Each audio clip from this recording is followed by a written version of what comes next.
આજ પછી હે ને કોઈ દાડ તાર બાપાને તાર મને લઈ જવાની જીદ ના કરતી. ચમ એવું ચમ બોલો તમે? આ તે ના જ લઈ જવાનો હવે મને. આપણે હેડ્યા તો માંડ એવું નહીં કીધું જમી રાત થોડાક દાડા હજી વધારે રૂપિયા તો આ જાણે કે હું તો કોઈ વધારાનો હોય ને એવી રીતે મારી જોડે બિહેવિયર કરે. અલા પડો તમે શરમ કરો શરમ. તમે કેટલા દાડેથી અહીંયા પડ્યા રહ્યા હો? આ તો 15 બીજા બધા દાડા. હું એકલો હતો બીજા બધા જમાઈ નતા. ઈ તો આગલા દિવસે જ આયા હતા એટલે રહેશે હમણાં 10 દાડા. પણ તમાર તો કેટલા દાડા થયા? 15 દિવસ પણ હું થયા. 2-3 દાડા વધારે રોકાવ તેમના પેટમાં શું દુખે હે અને હું રોકાણો મેં કીધું કે હું રોકાવાનું હું ખાલી હું તો એવું કહું કે હું નિહરતો હોય ને તાણે મને ખાલી એમ કે જમે રાત રોકાઈ જાઉં ને હજી એકાદ દાડો રોકાઈ જાઉં ને બતાય છે તો આમ હું તો ખાલી એટલી જ અપેક્ષા રાખી રહ્યો હું એવું નહીં કહેતો કે મારે અહીંયા રોકાવું હે. પણ તમે તો 2 દાડા રહ્યા હોય ને તો તમને કે રોકાવો રોકાવો પણ તમે આવી તો આટલા ના દાડા રહ્યા ભાઈ હોય ના તો હવે હે ને મને ખબર પડી ગઈ છે શું આ ખબર બધા પડી નવા જમાઈ આયા ને એટલે હવે મારી કોઈ વેલ્યુ નહીં તમારા ઘરમાં. હવે હું તને સીધે સીધું કહી દઉં જાણે હું ભંગારો ને એવી રીતે મને કોઈ પૂછવાય આવતું નહીં હાલ્યો ભાઈ મને એવું નહીં કહેતા કે લો જમાઈ રાત પાણી પીવું. હવે એવું કઈ આ નહીં હું 7-10 દાડા રહ્યો ને મેં આ બધું જાતે ને જાતે કર્યું પાણી જાતે લીધું ને મારે કેવું પડે કે ચાય પીવડાવો ચા મિલો હવે 3 વાગ્યા હવે ચા મિલો.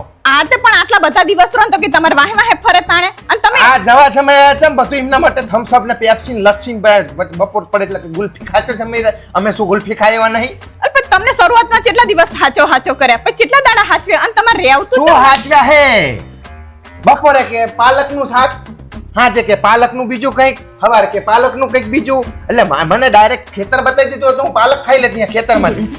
એવું થોડું હોય કે ખેતરનો પાલક છે એટલે આમ કંઈક વેલ્યુ જ નહીં.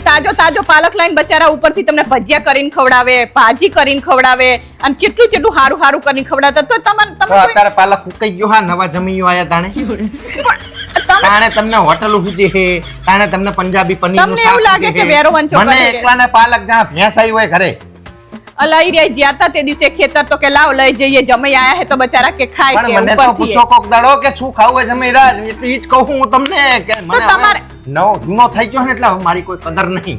હવે એવું કઈ ના હોય મને ખબર હે કે તમારે સારું ખાવ ને એટલે જ્યાં પડ્યું રહ્યું તું તમારે બાકી હતા ને એટલે તમે મારા બેટા કે જમેલા તમારા સિવાય તો પ્રસંગ થશે જ નહીં આવું બધું બોલતા હતા જમેલા જ આવો ને હવે પતી ગયું બધું એટલે હવે મારી કોઈ કદર નહીં. એટલે તમારે રહેવું તું શું કામ મને કોને સારું ખાવા રહેવું તું તમારે મારે નહીં રહેવું મારા બાપ મેં તને તો પછી શું કામ કરો અરે અવાજ તૈયાર હતો ખાલી હું એટલું મને પાલક ખવડાવ્યો ને આ ખવડાવ્યું તે ખવડાવ્યું એક ખાલી માન રાખવા ખાતર એવું કીધું કે જમીરાજ રોકાઈ જાવ તો સારું લાગે આજ પછી મને કોઈ દાડો કેત નહીં કે મારા પિયર એક તો 15 દિવસ સુધી પડ્યા રે પાછા ઉપરથી આવું બોલે બોલો આમને શું કરવાનું.